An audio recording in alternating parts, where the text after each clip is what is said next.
এদিকে প্রতিষ্ঠার পর থেকেই নর্দার্ন ইলেকট্রিসিটি সাপ্লাই নেসকোর প্রধান কার্যালয় রয়েছে রাজশাহী শহরে। তবে সেটি বগুড়ায় স্থানান্তরের আলোচনা আবারও সামনে এসেছে বিদ্যুৎ মন্ত্রণালয়ের একটি চিঠিকে ঘিরে।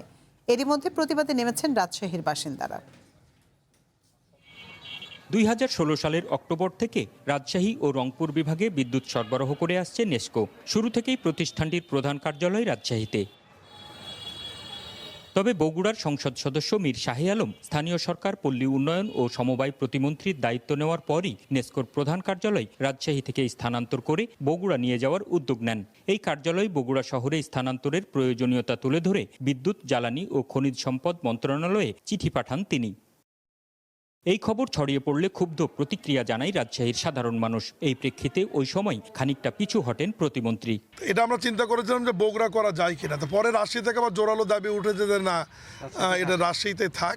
তো পরে ওটা আমরা আবার মাননীয় বিদ্যুৎ মন্ত্রীকে অনুরোধ করেছি যে রাজশাহী রেখে বগুড়াতে যদি একটা আঞ্চলিক অফিস করা যায়। এরপর নেসকোর প্রধান কার্যালয় বগুড়ায় সরিয়ে নেওয়ার দৃশ্যমান কার্যক্রম না থাকলেও বিষয়টি যে থেমে নেই তার ইঙ্গিত মিলেছে মন্ত্রণালয়ের সাম্প্রতিক এক চিঠিতে। গত 16 জুলাই বিদ্যুৎ, জ্বালানি ও খনিজ সম্পদ মন্ত্রণালয়ের সিনিয়র সহকারী সচিবের নেসকোর ব্যবস্থাপনা পরিচালকের কাছে পাঠানো এক চিঠিতে রাজশাহী থেকে প্রধান কার্যালয় বগুড়ায় স্থানান্তরের বিষয়ে মতামত চাওয়া হয়েছে।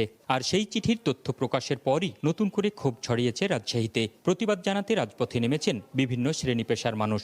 আমাদের দাবি রাজশাহী থেকে নেসকো হেড অফিস যেন বগুড়া হস্তান্তর না হয়। এটি যদি মূল শাখা ওখানে চলে যায়, এটি আমাদের জন্য, আমাদের রাজশাহীবাসীর জন্য, সকলের জন্য দুঃখজনক। সোমবার রাজশাহীতে নেসকো ভবনের সামনে মানববন্ধন করে বিএনপি ও এর সহযোগী সংগঠনের নেতাকর্মীরা। যে কোনো মূল্যে প্রধান কার্যালয় রাজশাহীতেই রাখার দাবি জানান তারা। যেটাকে স্থানান্তর করে বগুড়াতে নিয়ে যাবে, আমাদের কাছে মনে হয় এইটা তারা একটা ষড়যন্ত্র করছে। এ ধরনের সিদ্ধান্ত বাস্তবায়িত হলে রাজশাহীর প্রশাসনিক ও অর্থনৈতিক গুরুত্ব ক্ষুণ্ণ হবে। কর্মসংস্থান ও আঞ্চলিক উন্নয়নেও নেতিবাচক প্রভাব পড়বে। সংশ্লিষ্ট কর্মকর্তারা জানিয়েছেন, প্রধান কার্যালয় স্থানান্তরের বিষয়ে এখনো চূড়ান্ত সিদ্ধান্ত হয়নি। এর সম্ভাব্যতা যাচাইয়ের অংশ হিসেবে মতামত নেওয়ার প্রক্রিয়া চলছে। হ্যাঁ, ঠিকই আছে। মিনিস্টার স্যারের অনুমোদন নিয়েই করা হয়েছে। আমার ধারণা নেসকো থেকে চিঠি এসেছে, সেটা প্রেক্ষিতে এটা তো একটা বোর্ডে আলোচনা হয় এগুলো। স্থানীয়রা বলছেন, গুরুত্বপূর্ণ এই দপ্তরটি বগুড়ায় সরিয়ে নেওয়ার সিদ্ধান্ত হলে তা রাজশাহীর রাজনৈতিক নেতৃত্বের গ্রহণযোগ্যতাকেই চ্যালেঞ্জের মুখে ফেলতে পারে।